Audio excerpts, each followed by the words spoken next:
Hello guys, मैं हूं निकिता देवर और मैं बायोलॉजी टीचर हूं। आज हम जो टॉपिक लर्न करने वाले हैं वो है मैकेनिज्म ऑफ हार्मोन एक्शन। ठीक है, तो इस टॉपिक में हम लर्न करेंगे कि कैसे कोई हार्मोन जो है अपने टारगेट सेल पे एक्ट करता है।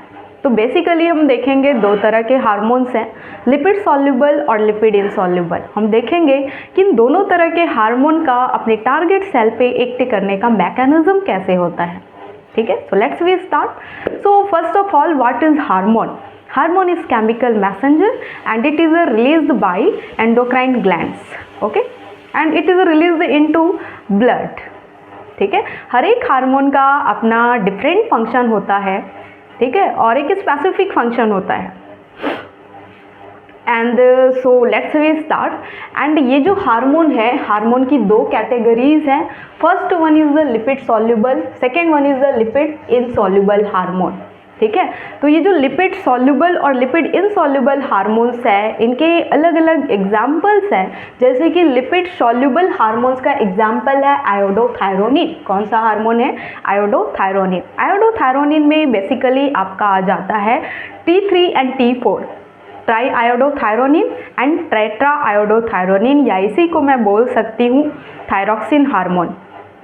दूसरा एग्जाम्पल है आपका लिपिड सॉल्युबल हार्मोन्स का स्टीरॉयड्स हार्मोन। स्टीरॉयड्स हार्मोन में आ जाता है सेक्स हार्मोन्स, एंड जो भी कॉर्टिकॉइड्स हैं वो भी इसमें आ जाता है, जस्ट लाइक मिनरलोकॉर्टिकॉइड्स।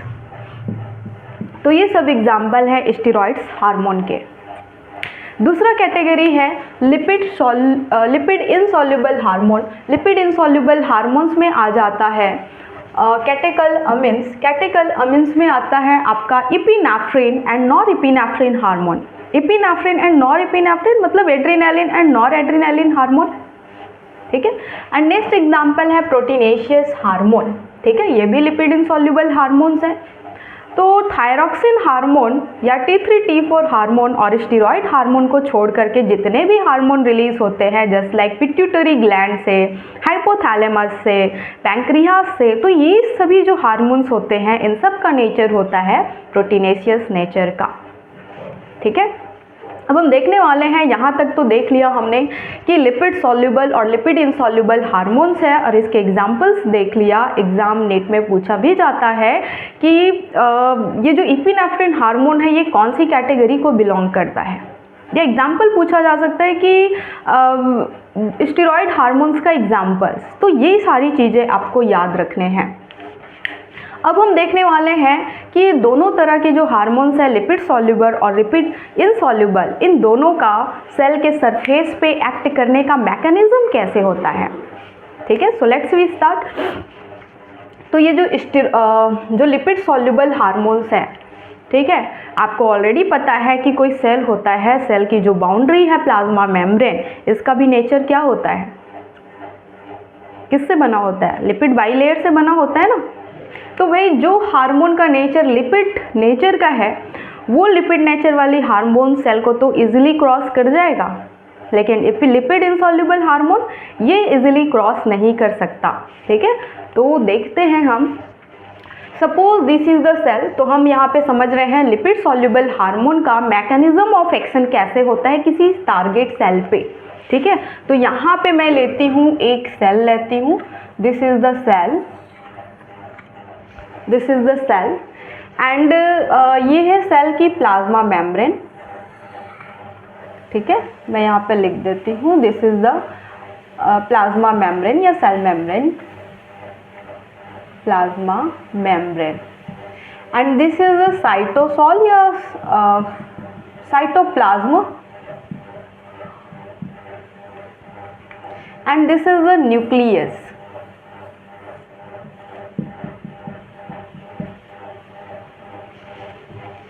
ठीक है, तो यहाँ पे अगर मैं एक हार्मोन का एग्जाम्पल लूँ, कोई लिपिड सॉल्युबल हार्मोन का एग्जाम्पल लेती हूँ, जस्ट लाइक मान लो स्टीरॉयड हार्मोन है कोई। ये जो स्टीरॉयड हार्मोन है जो कि लिपिड सॉल्युबल है, लिपिड सॉल्युबल हार्मोन। ये जो लिपिड सॉल्युबल हार्मोन है ये प्लाज्मा मेम्ब्रेन को तो इजीली क्रॉस कर गया। किसको इजीली क्रॉस कर गया? प्लाज्मा मेम्ब्रेन को इजीली क्रॉस कर गया। और इसका जो रिसेप्टर होता है इस हार्मोन का वो होता है साइटोप्लाज्म में। किस में प्रेजेंट होता है? इसका जो रिसेप्टर है साइटोप्लाज्म में प्रेजेंट होता है। ठीक है, ये रहा इसका रिसेप्टर साइटोप्लाज्म में प्रेजेंट है। इसको मैं बोल सकती हूँ साइटोसोलिक रिसेप्टर, साइटोसोलिक रिसेप्टर, या इसी को मैं बोल सकती हूँ इंट्रासेलुलर रिसेप्टर। क्लियर? अब क्या होगा आगे, जैसे ही हार्मोन्स इसमें बाइंड होता है तो ये एक कॉम्प्लेक्स बनाता है। इस कॉम्प्लेक्स को हम कहते हैं हार्मोन रिसेप्टर कॉम्प्लेक्स। क्या कहते हैं? Hormone receptor complex, hormone receptor complex. ये हार्मोन रिसेप्टर जो कॉम्प्लेक्स है वो अब इंटर करेगा, कहाँ इंटर करेगा? न्यूक्लियस में इंटर करेगा। ये कर जाता है न्यूक्लियस में इंटर, और न्यूक्लियस में इंटर करने के बाद उसका जो जीनोम है उसमें अल्टर करता है। वो इस बात पे डिपेंड करता है कि, या फिर मैं ये बोल सकती हूँ कि ये जो हार्मोन रिसेप्टर कॉम्प्लेक्स है ये न्यूक्लियस में जा कर के जो डीएनए है, डीएनए के लेवल पे क्या करता है? चेंज करता है या एक्टिवेट डीएक्टिवेट करता है। वो इस बात पे डिपेंड करता है कि उस हार्मोन का मैसेज क्या है। ठीक है, तो यहाँ पे जो डीएनए प्रेजेंट है ये हार्मोन रिसेप्टर कॉम्प्लेक्स डीएनए के किसी रीजन से जा कर के अटैच हो जाता है और उसको एक्टिवेट कर देता है। एक्टिवेट करने का मतलब है कि डीएनए से आरएनए बना लेगा, या डीएनए से आरएनए में अल्टर कर देगा, या आरएनए से प्रोटीन पे अल्टर कर देगा। या फिर मैं ये बोल सकती हूँ कि डीएनए से आरएनए, आरएनए से प्रोटीन सिंथेसाइज कर देगा। और इस तरह से किसी हार्मोन का रेस्पॉन्स होता है कि वो जिस फंक्शन के लिए आया हुआ है वो एक्ट कर लेता है और वो ऐसा फंक्शन शो करता है। ठीक है, तो इस तरह से जो लिपिड सॉल्युबल हार्मोन्स है इसका मैकेनिज्म ऑफ एक्शन इस तरह से होता है कि इस हार्मोन का जो रिसेप्टर है वो साइटोसॉल में या साइटोप्लाज्म या इंट्रासेलुलर रीजन पे प्रेजेंट है, और वो हार्मोन रिसेप्टर कॉम्प्लेक्स बनाता है रिसेप्टर के साथ बाइंड होकर के, और ये हार्मोन रिसेप्टर कॉम्प्लेक्स इंटर कर जाता है न्यूक्लियस में, और न्यूक्लियस के जो जेनेटिक मटेरियल है उसमें अल्टर कर देता है या फिर एक्टिव और डीएक्टिव कर देता है। वो इस बात पे डिपेंड करता है कि उस हार्मोन का मैसेज क्या है। क्लियर? ठीक है, एंड नेक्स्ट देखते हैं हम लिपिड इनसॉल्युबल हार्मोन्स का मैकेनिज्म कैसा होगा एक्ट करने का। ठीक है, सो देखते हैं। तो यहाँ पे मैं एक ड्रॉ करती हूँ, दिस इज द सेल, और ये सेल का है साइटोप्लाज्मा और ये है उसका प्लाज्मा मेम्ब्रेन। ठीक है, अब हाँ, ये रहा एक हार्मोन जो कि क्या है? लिपिड इनसॉल्युबल है। लिपिड इनसॉल्युबल में मान लो मैं एग्जांपल ले लेती हूँ इपिनेफ्रिन हार्मोन का। इपिनेफ्रिन हार्मोन, इपिनेफ्रिन हार्मोन का बेसिकली फंक्शन होता है ब्लड में ग्लूकोज की लेवल को इंक्रीज करना या ग्लाइकोजन को ग्लूकोज में कन्वर्ट कर देना। तो ये है इपिनेफ्रिन या एड्रेनालिन हार्मोन का फंक्शन। ठीक है, तो यहाँ पे जो हार्मोन है लिपिड इनसॉल्युबल, या मैंने एग्जांपल लिया है लिपिड इनसॉल्युबल। अब ये तो लिपिड इनसॉल्युबल है, क्या ये डायरेक्ट इंटर कर पाएगा सेल मेम्ब्रेन को, प्लाज्मा मेम्ब्रेन को? नो। तो इसके लिए होता है सेल के सरफेस पे रिसेप्टर, इसके लिए होता है सेल के सरफेस पे रिसेप्टर। इसी को मैं बोल सकती हूँ cell surface receptor, cell surface receptor, या इसी को मैं बोल सकती हूँ मेम्ब्रेन बाउंड रिसेप्टर। क्या बोल सकती हूँ? Membrane bound receptor, membrane bound receptor. जैसे ही हार्मोन यहाँ से अटैच होता है अपने रिसेप्टर से, सेल सरफेस रिसेप्टर से, तो क्या होगा आगे? यहाँ से एक प्रोटीन अटैच्ड है, जी प्रोटीन, प्रोटीन अटैच है जी प्रोटीन मेम्ब्रेन में। जैसे ही रिसेप्टर से बाइंड होता है लिपिड इनसॉल्युबल प्रोटीन, वो जी प्रोटीन जो है एक्टिवेट हो जाता है और वो फर्दर मेम्ब्रेन में प्रेजेंट एडिनाइलेट साइक्लेज एंजाइम को एक्टिवेट कर देता है, और वो एडिनाइलेट साइक्लेज एंजाइम फर्दर कन्वर्ट कर देता है एटीपी को साइक्लिक एएमपी में। ठीक है, तो देखते हैं जी प्रोटीन जो है वो एक्टिवेट हो गया। जब जी प्रोटीन एक्टिवेट हुआ तो जो एडिनाइलेट साइक्लेज है, एडिनाइलेट साइक्लेज, ये एक्टिव हो जाता है। और जब ये एक्टिव होता है तो ये कन्वर्ट कर देता है एटीपी को, या ब्रेक कर देता है एटीपी को साइक्लिक एडिनोसिन मोनोफॉस्फेट में +2 इनऑर्गेनिक फास्फेट में कन्वर्ट कर देता है। ये जो साइक्लिक एडिनोसिन मोनोफॉस्फेट है या CAMP है, ये एक्ट करता है सेकेंडरी मैसेंजर की तरह। It act as a secondary messenger. ठीक है, hormone is a primary messenger and this cyclic AMP is a secondary messenger. Next step क्या होगा, ये जो साइक्लिक AMP है ये कन्वर्ट करता है प्रोटीन काइनेज